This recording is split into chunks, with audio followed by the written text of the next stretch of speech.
Bismillahirrahmanirrahim. Assalamualaikum warahmatullahi wabarakatuh. Perkenalkan, nama saya Syifa Dinda Syafira dengan NIM 2281070069. Di sini saya akan memaparkan mengenai metodologi penelitian. Apa itu metodologi penelitian? Metodologi ini berasal dari dua kata. Metode yang artinya cara yang tepat, lalu logos yang artinya ilmu pengetahuan.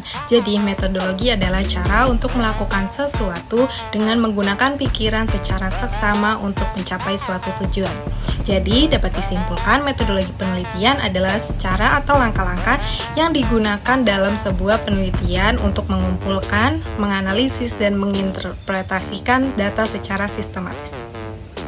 Lalu untuk langkah-langkahnya, yang pertama ada identifikasi masalah, penelaahan kepustakaan, penyusunan hipotesis, identifikasi variabel, pemilihan atau pengembangan alat, penyusunan rancangan, penentuan sampel, pengumpulan data, pengolahan, dan interpretasi hasil penelitian.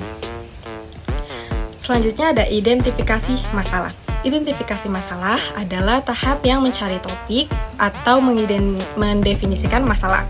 Suatu masalah yang bersifat umum akan menyulitkan peneliti, maka harus difokuskan menjadi masalah yang spesifik.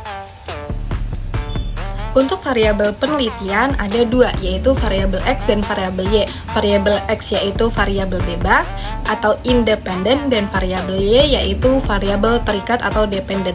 Contohnya dalam penelitian tentang korelasi minat belajar terhadap disiplin belajar.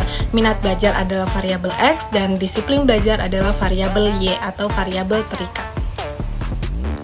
Oke, setelah tahap mengidentifikasi masalah dan menentukan variabelnya, langkah selanjutnya yaitu menentukan metode penelitian apa yang akan digunakan. Yang pertama ada penelitian kuantitatif. Penelitian kuantitatif adalah suatu proses menemukan pengetahuan dengan menggunakan angka sebagai alat untuk menganalisis informasi tentang apa yang ingin diketahui.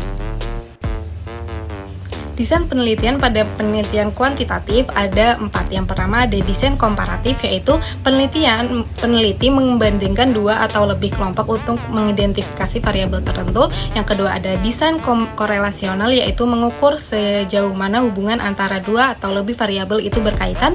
Yang ketiga ada desain eksperimen, yaitu menguji hubungan sebab akibat antara variabel dengan suatu tindakan atau uji coba. Yang keempat ada desain survei, yaitu digunakan untuk memecahkan masalah-masalah dengan skala besar. Nah, dalam penelitian survei, informasi dikumpulkan dari responden dengan menggunakan kuesioner. Baik, selanjutnya yaitu teknik pengumpulan data pada penelitian kuantitatif.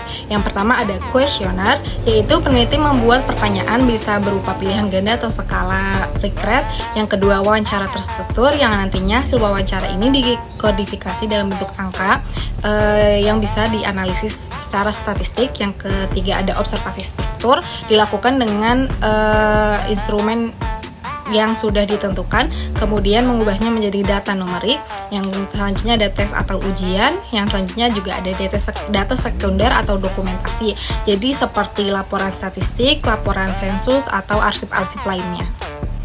Baik, selanjutnya yaitu penelitian kualitatif. Penelitian kualitatif adalah penelitian yang menghasilkan data deskriptif berupa kata-kata tertulis maupun lisan dari individu yang diamati.